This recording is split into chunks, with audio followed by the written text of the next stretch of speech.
కయాంత్ తుపాను భయం తొలగిపోయింది. పశ్చిమ మధ్య బంగాళాఖాతంలో ఏర్పడిన తుపాను బలహీనపడింది.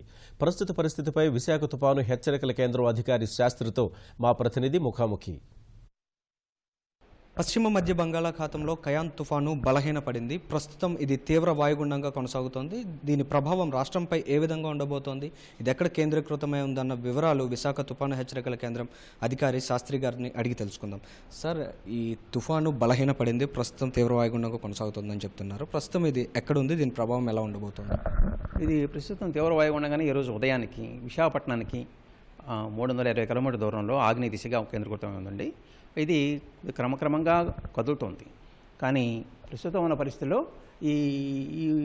ఇది ఇంకా క్రమంగా ఈరోజు మధ్యాహ్నం వరకు కూడాను తీవ్ర వాయుగుండంగా ఉండి ఆ తర్వాత అది ఇంకా వాయుగుండంగా కూడా బలహీనపడే అవకాశం ఉంది. రేపటికి ఆ ప్రాంతంలో అది ఇంకా మరింత బలహీనపడి అల్పపీడనంగా కూడా మారే అవకాశం కూడా ఉంది. అయితే ప్రస్తుతం ఈ పరిస్థితుల్లో మాత్రం మనకి ఇంకా వీటి ప్రభావం మూలంగా తీరం వెంట బలమైన గాలులు కొనసాగుతాయి. అంతేకాకుండా సముద్రం కూడా అలజడిగానే ఉంటుంది.